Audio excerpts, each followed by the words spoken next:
Hey everybody, hope you guys are healthy and safe. So the Redmi Note series has annually been one of Xiaomi's best-selling product lines because the phones offer arguably the best value in the entire mobile phone business, and this year is no different.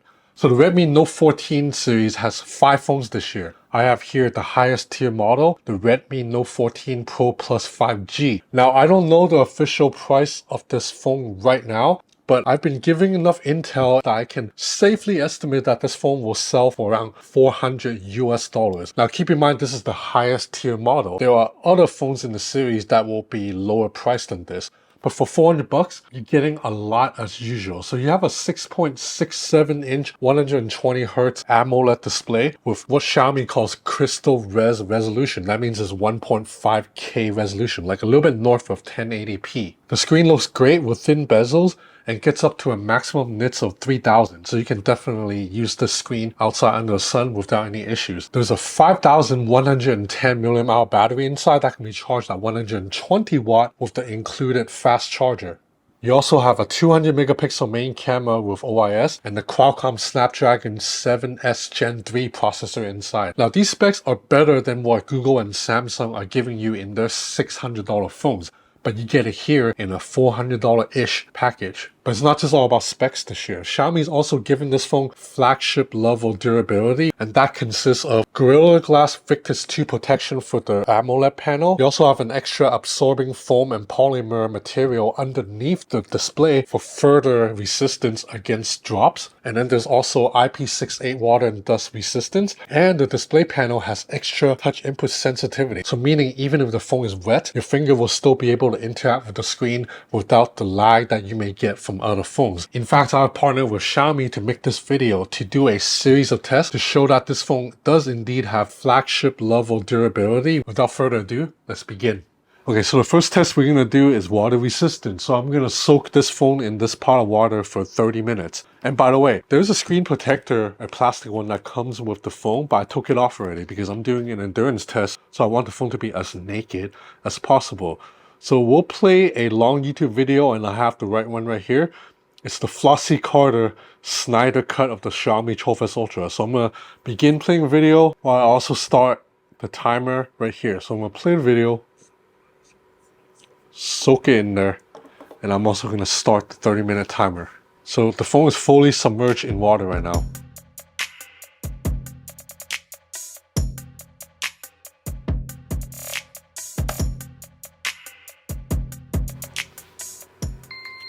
Alright, 30 minutes is up.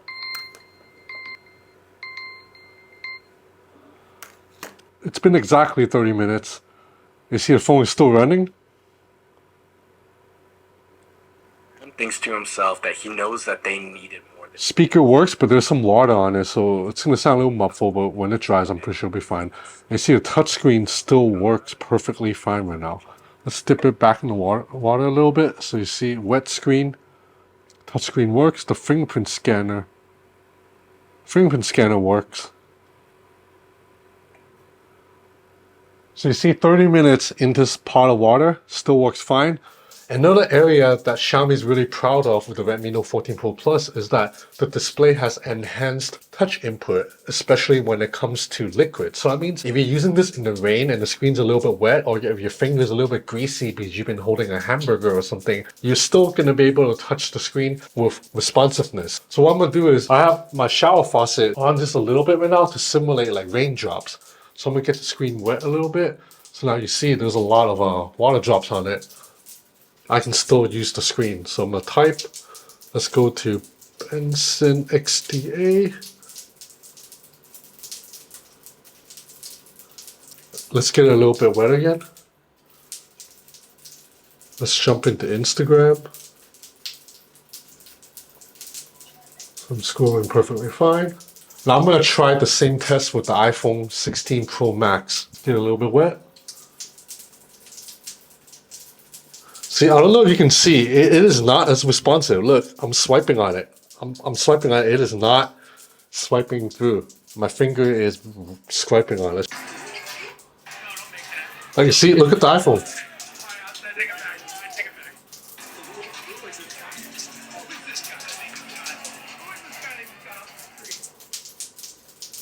Look at the iPhone right now. I'll compare this to the Redmi Note 14 Pro Plus again. It's wet. So the extra touch input sensitivity doesn't apply to just water. As you can see here, I'm eating my banh mi this morning and I purposely put chili oil onto this screen. And you can see the screen is still responsive, even with that greasy ass chili oil all over the display. Now with one final test, this is a sponge with some dishwashing soap in there. I'm gonna get my finger a little bit wet. You see dishwashing detergents on it? Like a little bit of bubble on it. Now the fingerprint scanner is probably still gonna work. Still works. And I can still cycle through the home screen. This is with a finger that has been wet with dishwashing detergent. Now I'm gonna try the same with another phone. I'm gonna start picking on the iPhone. We'll go with the S24 Ultra. So again, get it just a little bit wet. Okay, fingerprint scanner works, but yeah, it is not as responsive. I'm trying to see, I'm swiping to the next page and it takes multiple swipes. So the Redmi Note 14 Pro Plus's display does indeed have superior touch input, at least when the screen is wet. The next test we're going to do is a screen scratch resistance test. This is a Thailand coin. It's got little ridged sides too, so it's not a completely smooth coin. And I'm just going to rub on the screen like this. Like I'm clearly, let me bring it closer to the camera. Like I'm rubbing a coin all over the screen.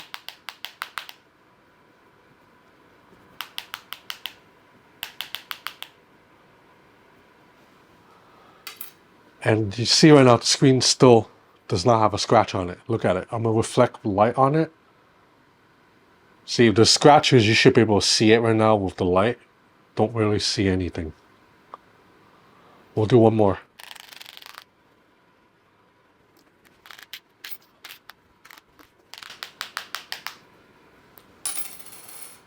Still nothing. Cannot see a scratch on the screen. Again, I'm going to shine it against the light. Not a scratch that I can see.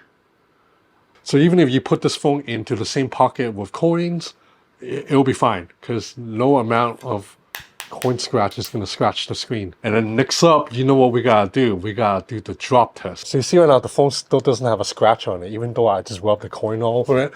But we're going to drop it. The first drop we're going to do, it's on the wooden floor of my apartment. So I'm going to drop it at about head level. I'm 5'9", by the way. I don't know what that is in non-American, like 184 cm. Okay.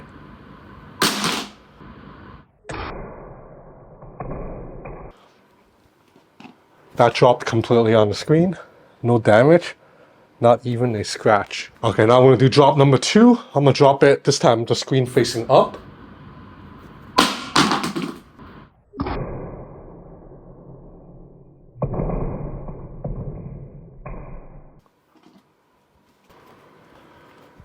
So this is after the second drop. No signs of damage. Not a scratch on the screen. And even the bumper, I don't really see any dings or dents on it. So I'm going to do a third drop on wooden floor, and then we're going to go outside to drop on marble. So this is drop number 3. I'm going to do it screen facing down again, head level.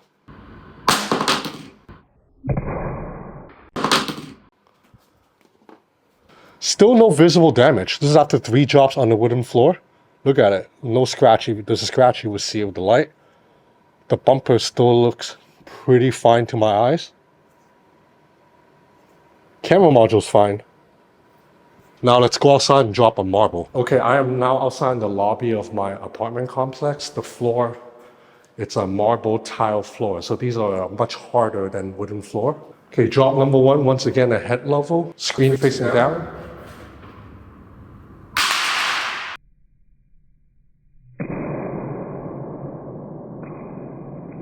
Ooh, that sounded so much more rough. The screen still looks great. The side is looking good. So drop number 2 again, I'll just do it face down again. Face down, head level. I'm gonna toss a little bit higher too. Oh my goodness. Screen still works. Still no real scratch on the screen.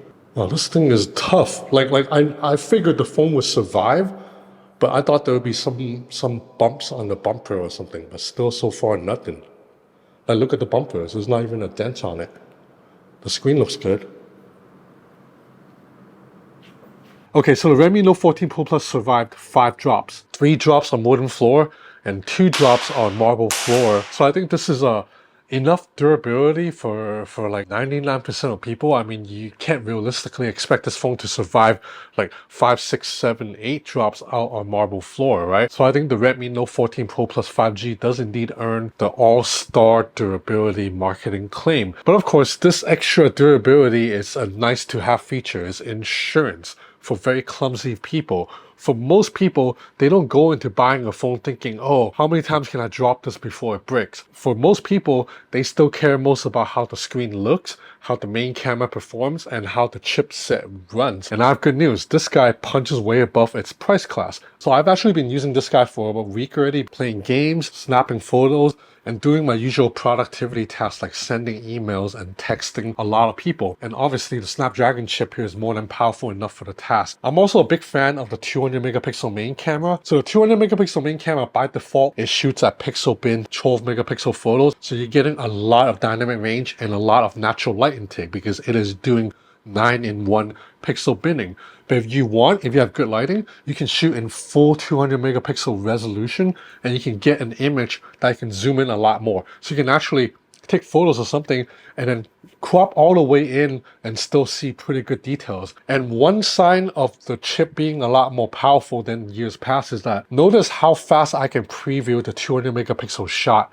Because if you remember a couple of years ago when I tested a 200 megapixel or even a 108 megapixel camera, after you snap the photo and then you jump into preview, you need to wait like 2 seconds for the image to load. That's not the case anymore. You snap a 200 megapixel shot, you can preview it almost immediately because the Snapdragon 7S Gen 3 chip is so fast. The Snapdragon 7S Gen 3 chip is also optimized for artificial intelligence. So this guy also has the full suite of AI features that you'd expect from a modern phone in 2025, including all the Google native AI features like circle to search, for example. Just long press on this navigation bar or home button, circle, and then you immediately pull a search and you can find where this train is exactly. You also have full Gemini integration, obviously. Just long press on the button, Gemini will pop up. But Xiaomi also has its own suite of very useful AI features too. One of these is AI recorder. So if I jump into Xiaomi's recorder app, I can record a message, testing 1, 2, 3, can you hear me? Hey, have you had dinner yet? If not, you want to go get pizza? If not pizza, how about Vietnamese food? Testing. And I can immediately turn that into text and I can pick the language. I can pick English, which is what I said, and it will transcribe exactly what I said right now. You can see it is 100% accurate right now. And I can also change this to another language too. So if I tap on here again, I can have a list of languages to pick from, including Cantonese, which is my first language. Okay, so I can vouch that the Cantonese is like 99% accurate too. Another useful Xiaomi AI feature is AI subtitles, which, as the name suggests, will automatically convert whatever audio is playing from the phone into subtitles that you can read. So let's jump into one of my videos, Xiaomi 14T Pro. We used to use back in 2014, 2015.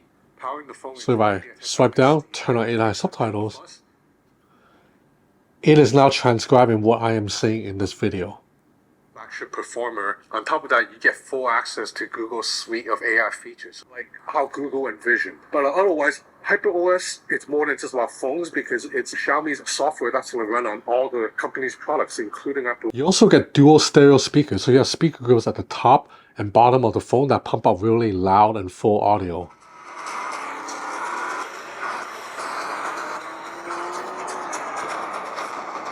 So this is an excellent device for media consumption or gaming too. So overall, the Redmi Note 14 Pro Plus is yet another super high value phone, but this year with the added benefit of flagship level durability. So this is good for those of you butterfingers out there, clumsy people who are always dropping their phones into the toilet bowl or dropping onto your apartment floor. And the Redmi Note 14 Pro Plus 5G's extra durability, it's going to come in very handy. So yeah, that's about it for this video. I hope you enjoyed this content. If you did, please consider subscribing to my channel. It will help me a lot.